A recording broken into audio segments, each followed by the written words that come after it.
Hey hey hey, hola Indomax Indo Magazines. Oke, jadi setelah Maduro ditangkap, banyak negara di dunia pun bereaksi, bos. Banyak yang mengecam Amerika, ada yang netral, tapi ada pula yang mendukung. Namun di luar semua itu ada yang langsung mendesak keras Amerika nih untuk membebaskan Maduro, di mana salah satunya adalah tetangga kita Malaysia bersama dengan Rusia dan China. Nah, bagaimanakah pernyataan tiga negara ini? Setelah ini kita kupas, bos. Kemudian semua dunia sekarang pasti sudah tahu Presiden Venezuela Nicolas Maduro diciduk, dan yang turun tangan bukan polisi lalu lintas, bukan Satpol PP, bukan Interpol, tapi Delta Force.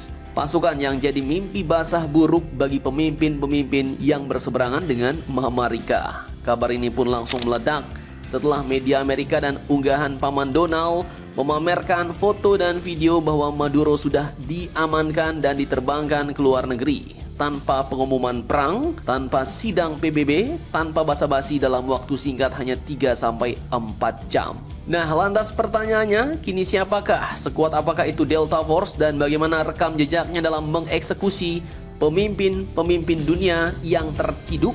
Simak videonya sampai habis, bos.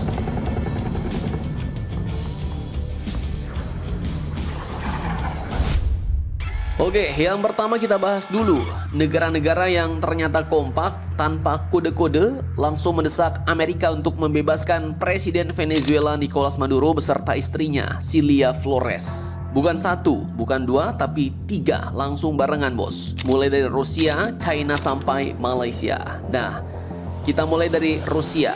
Dari Moskwa, Kementerian Luar Negeri Rusia pada Sabtu 3 Januari 2026 kemarin menyebut penangkapan Maduro sebagai agresi bersenjata dan pelanggaran kedaulatan negara berdaulat. Rusia tegas, Maduro dan istrinya harus dibebaskan, bahkan mereka mendorong sidang darurat Dewan Keamanan PBB sambil mengingatkan Amerika bahwa Amerika Latin itu zona damai, bukan lahan bebas parkir kapal induk, bos. Nah, kemudian lanjut ke Tiongkok. Dari Beijing pada Minggu 4 Januari 2026, Kementerian Luar Negeri China meminta Amerika menjamin keselamatan pribadi Maduro dan istrinya. Tiongkok juga meminta Amerika segera membebaskan mereka dan menghentikan upaya untuk mengganti rezim. Bahasanya memang kalem khas diplomasi Tiongkok, tapi isinya tajam, bos. Tolong selesaikan lewat dialog, bukan dengan rudal. Singkatnya juga ya, jangan digebuk dulu baru ngobrol, bos. Dan terakhir yang bikin banyak orang angkat alis, tetangga kita Malaysia pun ikut berkobar nih. Dari Kuala Lumpur, Perdana Menteri Anwar Ibrahim berbicara paling gamblang. Ia menyebut penangkapan itu pelanggaran nyata hukum internasional dan menegaskan Presiden Maduro dan istrinya harus segera dibebaskan tanpa penundaan. Jadi nggak pakai basa-basi, nggak muter-muter, langsung desak minta Amerika bebaskan Nicolas Maduro nih, bos. Rusia, China, dan Malaysia kini satu suara. Semuanya tegas secara eksplisit menyebut untuk mendesak Amerika segera membebaskan Maduro. Dan di sini admin juga lihat tersirat pesan yang jelas, bos.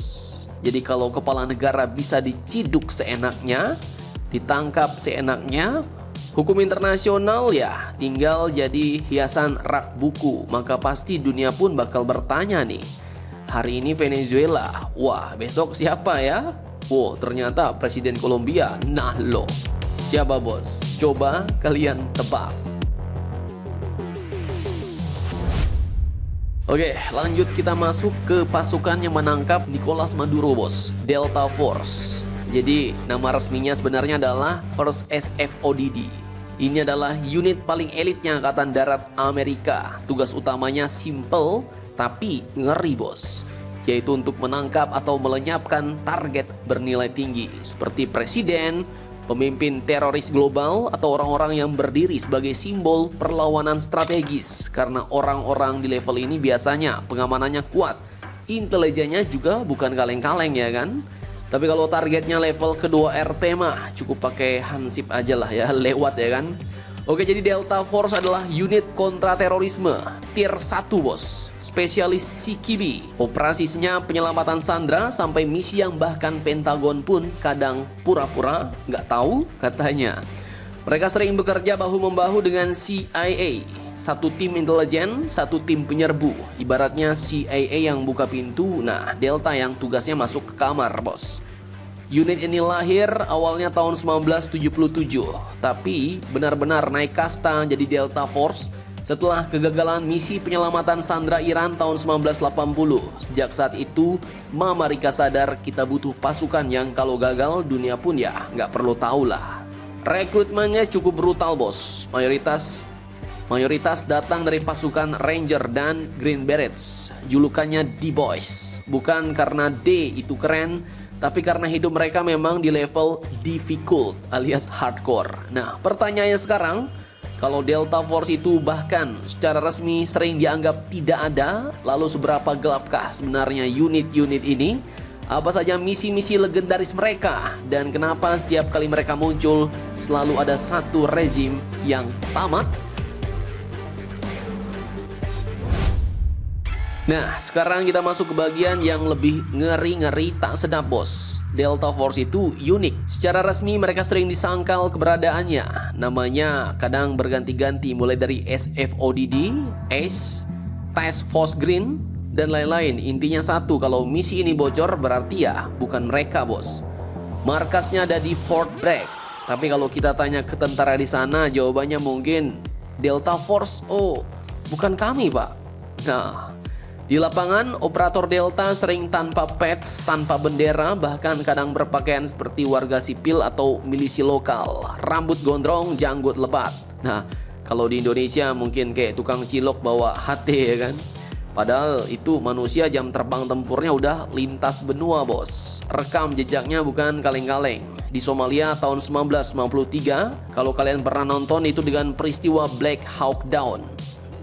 Kemudian di Afghanistan dan Irak, mereka berburu Taliban dan Al-Qaeda. Bahkan mereka juga yang menangkap Saddam Hussein, serta mengeksekusi Abu Bakar al-Baghdadi. Dan sekarang menciduk Nicolas Maduro. Jumlah mereka diperkirakan cuma sekitar 1.200 personel. Sedikit tapi tiap orang merupakan senjata strategis berjalan, bos.